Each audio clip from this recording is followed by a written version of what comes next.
In the past 3 years, I've sent over 6.7 million plus cold emails. These campaigns have generated over thousands of qualified sales calls and hundreds of closed deals, and millions of dollars in revenue for the clients that I have worked with. And because of that, I talk to multiple business owners every single day who are struggling with lead generation. And I keep seeing the same problem over and over and over again.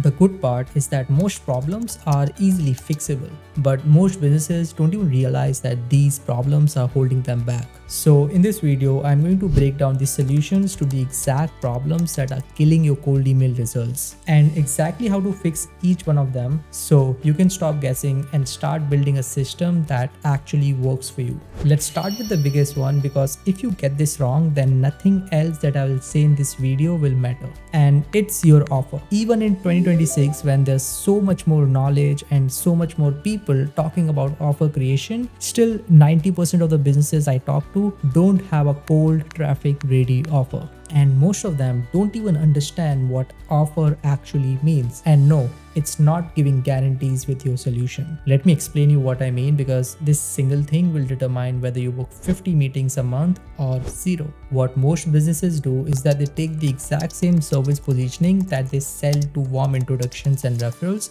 and try to pitch that to cold traffic. That doesn't work, and here's why. A referral already trusts you, but a cold lead found out you exist 30 seconds ago. You cannot pitch a $5,000 or $10,000 service to someone who has zero trust in you. So here's what I recommend, especially if you sell a high ticket service and you don't have a funnel. Create a microservice. Microservice solves one very specific pain point that your main service also solves, but at fraction of cost and at almost no commitment from the client. You are essentially providing a mini service at almost no margins. You are not making profit on it, but you are playing on volume. You acquire these leads for cheap, you build trust through delivery, and eventually you upsell them to your high ticket offer. And before you think this is just a theory, some of the biggest companies in the world run on this exact same model. Look at Alex Hormozi. He has tons of low ticket and mid ticket products. His books, his courses, his masterminds, he's barely making profits on it. But that's the point. The entire purpose is to acquire leads, build trust, and create believers so that when he sells his higher ticket offer at acquisition.com, people are already pre-sold. That's the playbook, and it just works just as well with cold emails. So think about this.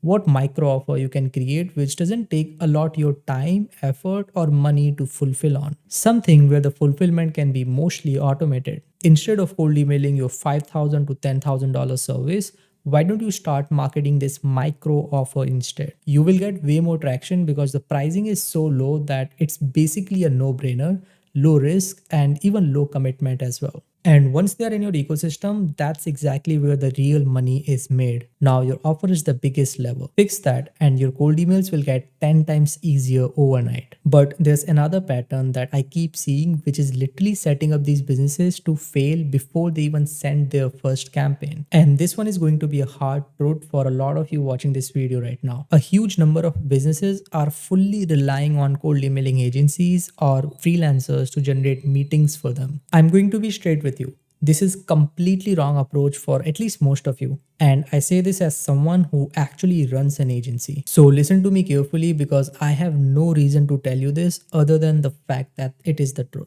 Cold emailing agency can handle volume, infrastructure, lead scraping, automation, sending, and all of those other technical stuff for you. But who's going to solve the fundamental problems in your business, your offer, your targeting, your pricing, your funnel, your business model? Most agencies are not qualified enough to figure that out for you. And this is exactly why most of the businesses who are currently working with an agency or have worked with one in the past are always unsatisfied with the service they got. The success rate is extremely low. But on the other side, businesses who crush with cold emails all have one thing in common. They don't just hand it off and say that it's your job to get me meetings. They understand cold emails themselves. They know that they're responsible for iterating their offer, A/B testing different targetings, and adjusting their pricing and business model based on the market feedback they get. They treat it like a core business function instead of just delegation task. And here's the most uncomfortable part that most business owners don't want to hear. If you're getting most of your business from referrals right now, then it's not a scalable business. You don't have a predictable pipeline, you're literally relying just on luck. So you might think that you have a great business model, but the moment that you sell to cold traffic,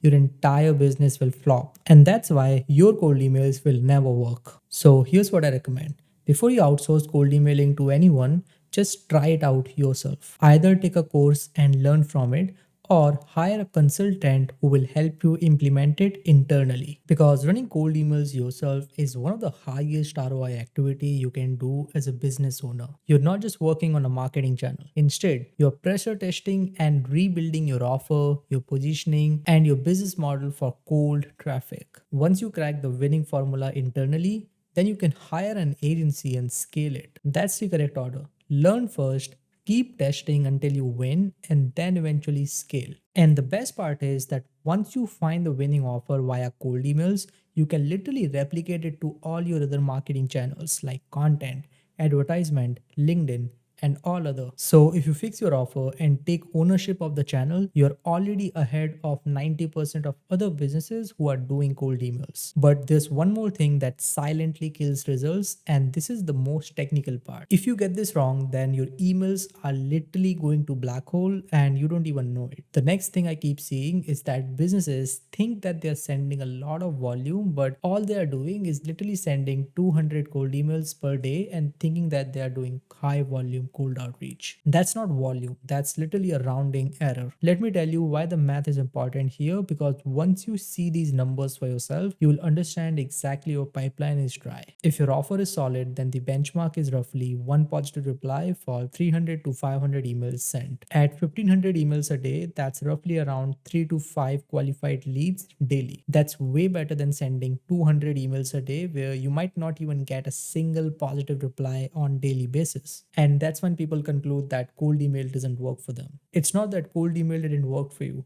It's just that you haven't tested it at enough volume. Now, the problem that comes with scaling volume is infrastructure. And when I audit campaigns of these businesses, I see the exact same structure most of the times. Most of the emails goes into spam and these businesses have no idea about it. I'm going to run through the exact checklist that I use, and I guarantee that most of you watching this video are getting at least one of them wrong. DNS authentication. Every domain you purchase needs SPF, DKIM, and DMARC records configured properly. If you skip this, your inbox provider will flag you immediately. Domain masking. When you redirect your sending domain to your main website, then you would need to set up proper domain masking. Most people skip this entirely. Mailbox IP location, and this is quite big. Your mailbox needs to be based on high reputation country IPs like US, Canada, and European countries. Most companies purchase cheap mailboxes and they don't realize that the mailboxes is based on third world country IP addresses. That's exactly why those mailboxes are cheap in the first place, and that's another reason why our emails are landing into spam. Sending limit per domain.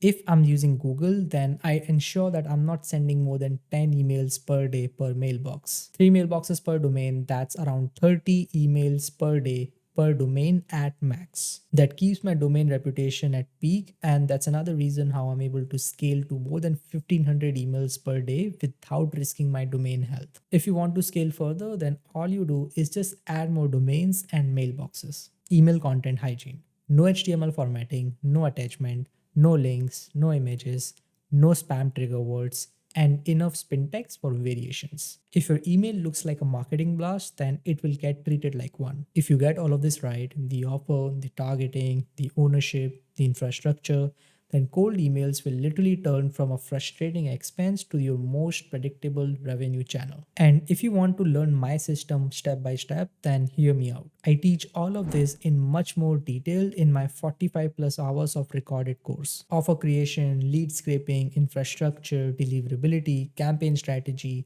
reply management, everything. If you want to build a cold email machine the right way and don't want to waste tons of money in these agencies or freelancers, then get this course right now from the link in the description. And even if you don't get the paid course, I do have a free mini course uploaded in this YouTube channel that you can literally get from the description. But make sure that the offer is literally one of the biggest reason why most cold email campaigns fail.